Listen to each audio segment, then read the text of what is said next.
এই বছরেও আমরা বল্লা গিয়েছিলাম। রাস পূর্ণিমাতে হয় বল্লা কালী পুজো, তাই পুজো দেওয়ার জন্য ঠিক তার আগের দিন মানে বৃহস্পতিবার দিন আমরা গিয়েছিলাম। বল্লাতে পৌঁছে যাওয়ার পরই গিয়েছিলাম বাজার করতে, কারণ পরের দিন ছিল পুজো। প্রত্যেক বছরের মতো এই বছরেও পুরো মন্দিরটাকে খুব সুন্দর করেই সাজানো হয়েছিল। এইটা হচ্ছে আমার মামার বাড়ি। বাড়িটাকেও বেশ লাইট দিয়ে খুব সুন্দর করে সাজানো হয়েছিল। রাত্রেবেলা আমরা খেয়েছিলাম গরম গরম খিচুড়ি আর আলু ভাজা। পরের দিন সকালেই আমাদের যাওয়ার কথা ছিল পুজো দিতে, তাই জন্য সকাল সকাল রেডি হয়ে পড়েছিলাম। এইটা হচ্ছে সেই পুকুর যেখানে মায়ের বিসর্জন হয়। ওই পারে পুজো হচ্ছিল আর এই পারে আমরা ঠাকুর নিতে এসেছিলাম।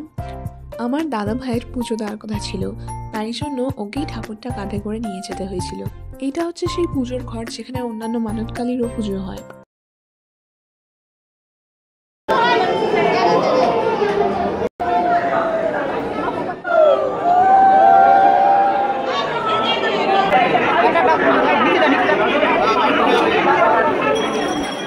এবার বরণ করতে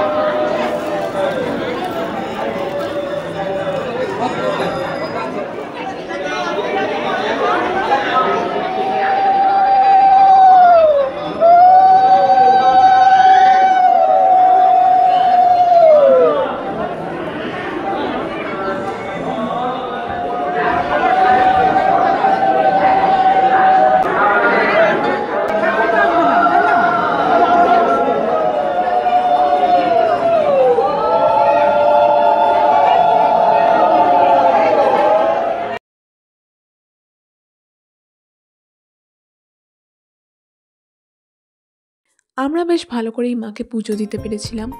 এরপর আমরা সবাই মিলে মাকে প্রণাম করি। প্রত্যেক বছরই বেশ অনেকগুলো মানতকালীর পুজো হয়। এরপরে আমরা সবাই বাড়ি চলে গিয়েছিলাম। দুপুরে আমরা খেয়েছিলাম ডাল ভাত, পাট ভাজা আর তরকারি। এরপর বিকালে খেয়েছিলাম আমরা ভাপা পিঠা, যেটা খেতে বেশ দারুণ ছিল। রাতে খেয়েছিলাম ডাল ভাত, পাঁপড় ভাজা, বেগুন ভাজা আর তরকারি। এইদিকে সকালে ভাজা হচ্ছিল গরম গরম লুচি, তাই সকালে খেয়েছিলাম লুচি, তরকারি আর মিষ্টি। দুপুরের খাওয়া দাওয়ার পর আমরা খেয়েছিলাম চা, তারপর গিয়েছিলাম মায়ের দর্শন করতে। বেশ অনেক অপেক্ষার পরই আমি মন্দিরে ঢুকতে পেরেছিলাম। মাকে দেখতে ভীষণ সুন্দর লাগছিল। প্রত্যেক বছরই খুব সুন্দর করে মাকে সাজানো হয়।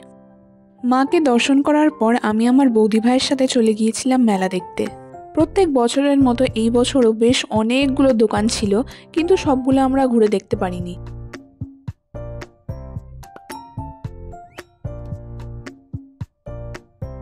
এরপর রাতে খেয়েছিলাম ডাল ভাত, পাঁপড় ভাজা আর ফুলকপির তরকারি।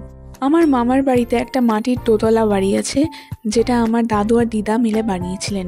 এই খরগোশটা আমার দিদার বানানো। পরের দিন আমাদের সকাল সকাল বেরোনোর কথা ছিল, তাই জন্য রেডি হচ্ছিলাম। এই ফাঁকে মাছ ধরাটাই মিস করে গেছি, তাই বলেছিলাম মাছগুলোকে একবার দেখাতে। এই বছর বেশ বড় বড় অনেক কটা মাছই হয়েছিল পুকুরে। আজকের মতো এখানেই, দেখাবে নেক্সট ব্লগে।